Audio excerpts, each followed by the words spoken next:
Paano kung pumayag ka sa kasunduan, pero napilitan ka lang? May laban pa ba o final na ang lahat? Sa katarungang pambarangay, hindi porket may kasunduan ay tapos na ang laban. Mayroon tayong tinatawag na repudiation, isang mahalagang karapatan ng mga partido.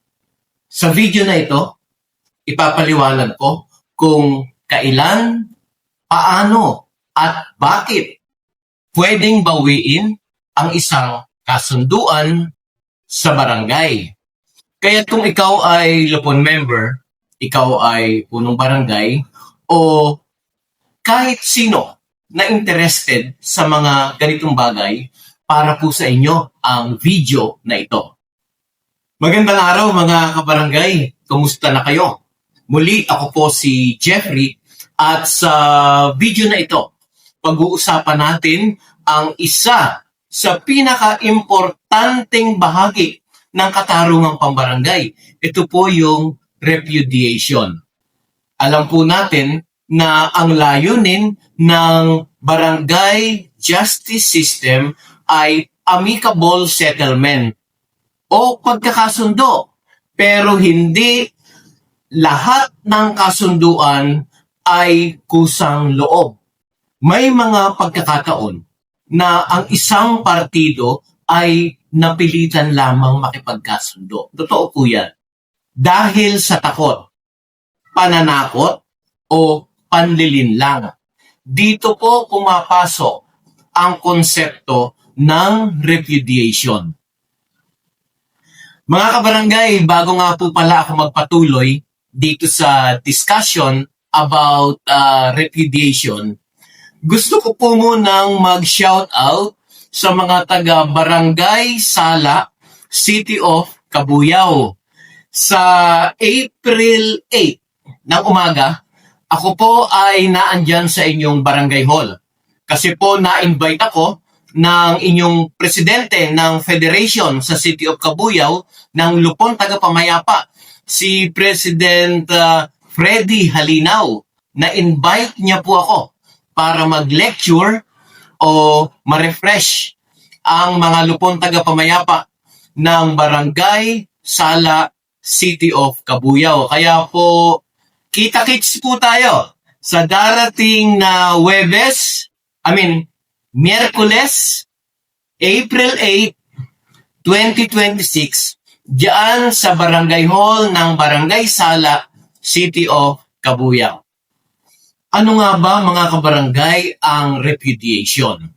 Ang repudiation ay ang pagbawi o pagtanggi sa isang kasunduan na ginawa sa barangay kung ang pahintulot o consent ng isang partido ay nakuha sa pamamagitan ng panlilinlang o fraud, karahasan o violence, at pananakot or intimidation. Hindi sapat na nagsisikala. Kailangan may malinaw na basihan na hindi malaya ang inyong pagsang-ayon sa isang kasunduan. Napakahalaga po nito mga kabarangay. Bakit? Mayroon lamang 10 araw mula sa petsa ng kasunduan para mag-repudiate. Uulitin ko po, 10 araw lamang na maaaring mabawi ang inyong kasunduan. Ito po ay isang mandatory period. Ibig sabihin, kapag lumagpas ka dito at wala kang ginawa, ang kasunduan ay magiging final, binding, at may bisa na parang desisyon sa korte. Kaya bilang Lupon, mahalagang ipaalam ito sa mga partido pagkatapos ng settlement. Paano nga ba ginagawa ang repudiation?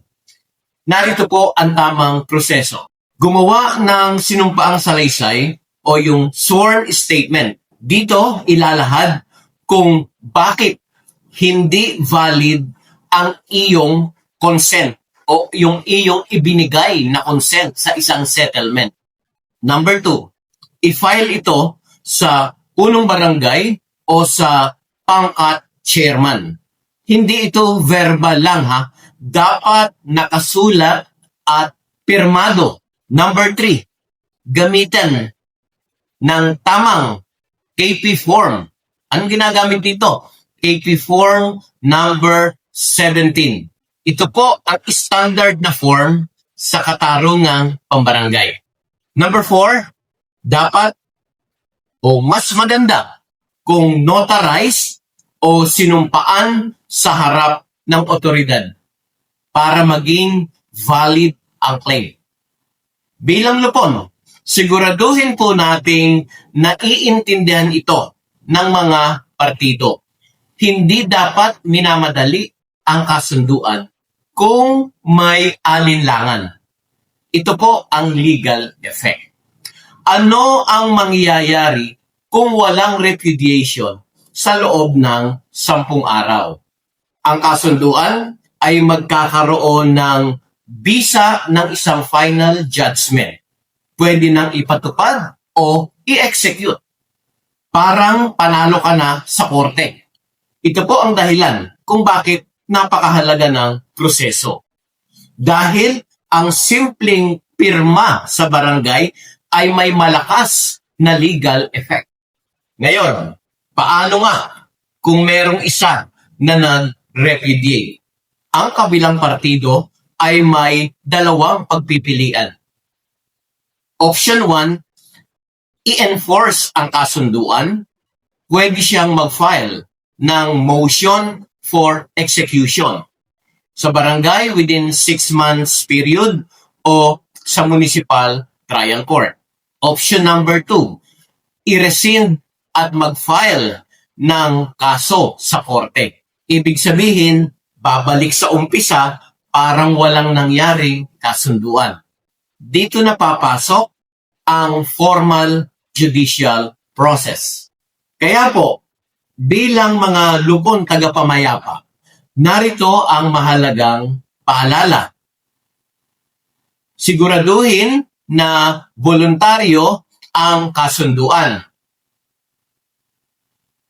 Obserbahan kung may takot o pressure sa alinmang partido. Ipaliwanag ang 10-day repudiation period. Dokumentuhin ng maayos na proseso. Tandaan po natin mga kabarangay, ang tunay na hustisya ay hindi lamang mabilis, kundi dapat makatarungan. Sa katarungang pambarangay, ang kasunduan ay simbolo ng pagkakaayos. Pero hindi ito dapat bunga ng takot o panlilinlang. Ang repudiation ay proteksyon para sa bawat kabarangay. Ayan mga kabarangay, kung kayo po ay may natutuhan dito sa video ito, maaari nyo pong i-like, i-share. At para po dun sa mga hindi pa nakaka-subscribe dito sa Katarungang Pambarangay Channel, maaari po kayong mag-subscribe. Dahil every week, tayo po ay nag-a-upload dito ng mga bagay-bagay tungkol sa Katarungang Pambarangay at sa Lupon Tagapamayapa. Maraming salamat po muli. Ako po si Jeffrey.